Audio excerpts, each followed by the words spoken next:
The tribe concepts 90-day miracle oil తో జుట్టు పెరుగుదల 90 రోజులలో భృంగరాజ్ ఉసిరి మందార పువ్వు కలయిక ప్రాచీన ఆయుర్వేద పద్ధతి ప్రకారం 90 రోజులలో నిరూపితమైన నియంత్రణను ఇస్తుంది.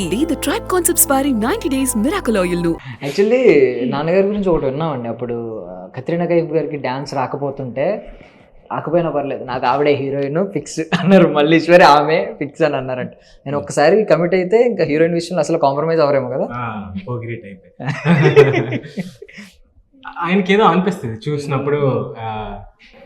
And if he's fully satisfied, I think అది ఇంకంతే. దిస్ నో ఇంకంతకు మించి ఇంకొక ఆప్షన్, ఇంకా డిస్కషన్ అట్లాంటిదంతా ఏమన్నా.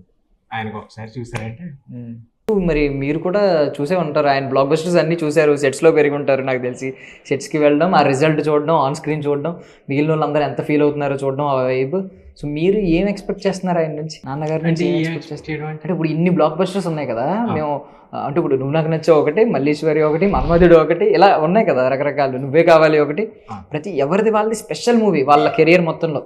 పెద్ద స్టార్ అయినా కొంతమంది, ఇప్పుడు స్వయంవరం చూసుకున్నాం అనుకోండి, వేణు గారి లైఫ్లో అది సూపర్ సినిమా.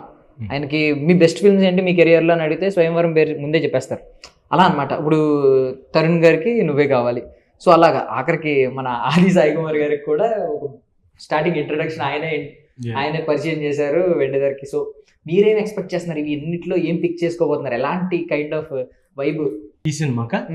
ఈ సినిమా ఇది కొంచెం ఒక కమర్షియల్ ప్యాటర్న్ లోనే ఉంటుంది. అంటే ఒక నువ్వు నాకు నచ్చే వైబ్ ఉంటూనే కొంత కమర్షియల్గా ఉంటుంది. బికాజ్ ఇంకా నేను కాబట్టి, ఇంకా ఆయన కొంతమంది కొత్త హీరోలు అది అని అంటే అట్లీస్ట్ కొంచెం వాళ్ళని సాఫ్ట్గా ట్రీట్ చేయొచ్చు. ఇంట్లో ఉండే కాబట్టి నన్ను.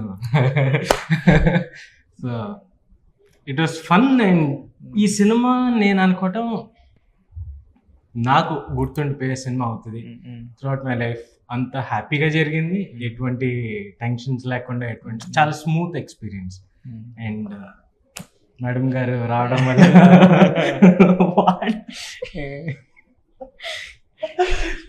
ఓకే. ఇప్పుడు ఏంటి, మేము సెట్స్ లో ఎప్పుడన్నా అరిచారా మీ మీద? అంటే అలవాటు ఉంటుంది కదా. అసలు సెట్స్ మీద ఎప్పుడు అరవరు, కానీ పక్కకి తీసుకెళ్ళి ఉంటాయి. అంటే అరవడాలు అట్లాంటిదంతా. అంటే మీ దగ్గర ఫ్రీడమ్ ఉంటది కదా, మిమ్మల్ని అయితే డైరెక్ట్ అనేస్తారు, ఏముండదు అంటారు. అంటే కొంచెం ప్రొఫెషనలిజం కంటే ఎక్కువ ఏమన్నా 1, 2, 2-3 టేక్స్ ఎక్కువ చేస్తారంటే ఏం చేస్తాను. బట్ చాలా స్మూత్ గానే అరవడాలు అట్లాంటిదంతా ఎప్పుడు ఉంటుంది. ఆయన సినిమాలు కూడా స్మూత్ గానే ఉంటాయి కదా, మాకు అర్థమవుతుంది ఆయన ఎలా ఉంటారు. జస్ట్ లుక్ చాలు అర్థమైపోతుంది. చూసారంటే ఓకే, మనం ఏదో సరిగ్గా